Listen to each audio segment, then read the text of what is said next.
Olá, estou aqui com José Hipólito, especialista em gestão de pessoas, para falar sobre o fim da avaliação de desempenho, mito ou verdade. Eu sou Wagner Cassimiro e este é o Expresso 3.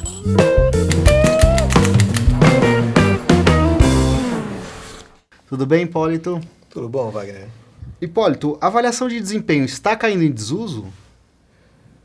Puxa, Wagner, essa é uma pergunta que muitas vezes o pessoal tem feito para a gente, né? Agora, recentemente, na mídia, tem se discutido que a avaliação de desempenho é coisa do passado, né? Não se usa mais, é algo arcaico. Mas eu acho importante a gente entender, até para discutir o momento atual, a gente entender um pouquinho da origem da discussão da avaliação de desempenho e da sua finalidade, né? Avaliar desempenho, avaliar a atuação das pessoas, sempre foi algo existente nas organizações, né? Naturalmente, se eu tenho que pensar sobre promoção, sobre alocação, sobre desenvolvimento do profissional, eu preciso fazer um balanço sobre a atuação dessa pessoa, né? Conseguir identificar quais são os aspectos positivos e quais são as dificuldades desse profissional. Isso se dá por algum mecanismo de avaliação, né? A questão é se essa avaliação ela tem que ser feita a partir de um processo mais estruturado, né? Ou se ela pode ser feita de uma maneira mais informal, né? Com menos critérios, mais fluida, né? Agora, o que a gente vai percebendo no histórico de evolução da gestão de pessoas é que esse processo de avaliação mais fluido, ele pode trazer algumas dificuldades para as organizações. Por quê? Se eu não estabeleço claramente quais são as regras do jogo, sob que critérios, sob que perspectivas eu vou analisar o desempenho do profissional, eu corro o risco de que cada gestor analisa os profissionais da sua equipe sob uma régua diferente, né? E aí as pessoas conversam lá na base, né, e não sabem dizer o que a organização de fato gostaria de ver na sua atuação, o que a organização valoriza, o que a organização acredita.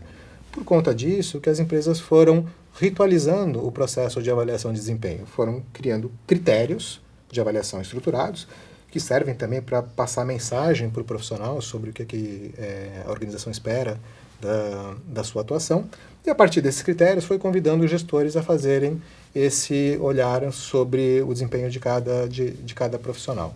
O que a gente sente, né, em muitas organizações é que se eu não tenho um ritual institucionalizado, o processo não flui.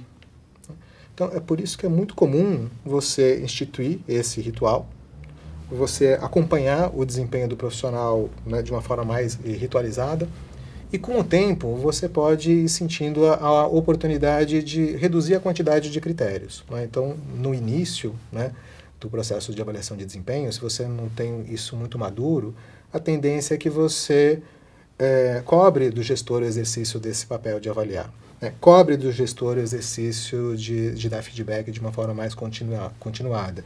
E você necessariamente tem que colocar um pouco mais de critérios à disposição desse gestor, porque é justamente a explicitação do critério que possibilita um diálogo mais concreto entre gestor e profissional. Agora, na medida em que esse processo ele vai sendo incorporado pela organização, a tendência é que você possa diminuir o número de critérios, você não precisa ritualizar tanto esse processo, porque ele já passa a fazer parte da dinâmica organizacional, como algo mais natural, ele passa a ser incorporado, né? Então, na minha leitura, as organizações que estão caminhando por um processo, né, estão dizendo que estão deixando de fazer a avaliação de desempenho, na verdade é porque elas atingiram um grau de maturidade tal que esse processo já flui naturalmente. Eu não preciso de um ritual burocrático, né, para que ele de fato aconteça. Agora, são exceções. Quando a gente observa um dos casos que normalmente é citado, que é o caso da GE, são mais de 50 anos de aprendizagem em torno desse processo, né? E o risco que eu vejo é que algumas organizações, ao verem a chamada, né, que as organizações estão abandonando seus processos de avaliação de desempenho, é tudo que elas queriam, né? Puxa, não preciso mais investir tempo nesse processo, né? Não preciso mais gastar energia, né, falando de avaliação de desempenho. Mas o fato é que se ela não colocar energia, ela nunca vai chegar num grau de desenvolvimento de gestão de pessoas que possa, de fato, reduzir a quantidade de critérios utilizados. Sim. E quais os riscos de uma organização abandonar a avaliação de desempenho sem ter atingido esse grau de maturidade? Bom, o risco é, primeiro, eu cair no excesso de subjetividade, né? Na medida em que você não tem um critério estruturado por parte da organização, qualquer critério é válido, né? E a gente vê isso acontecendo em muitas organizações. Por exemplo, né, é comum que um profissional vá buscar o seu gestor e solicitando um aumento remuneratório, por exemplo, né, ou solicitando uma promoção. E quando o gestor assim, puxa, pergunta, mas por que você quer uma promoção? Né? Assim, fundamentado em quê? Né?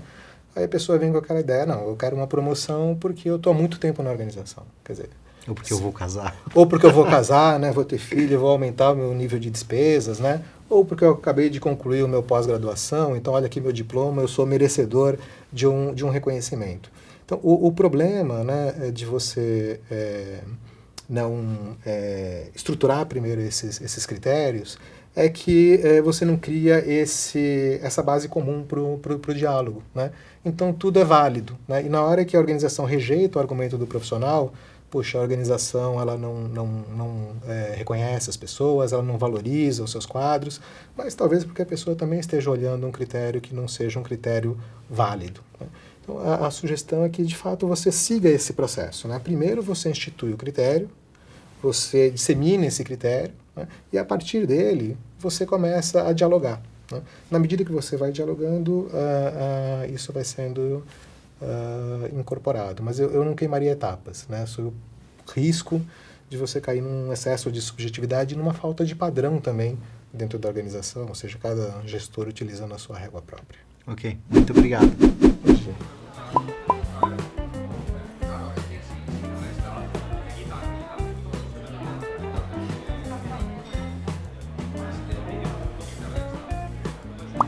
Para falar sobre o fim da avaliação de desempenho, mito ou verdade.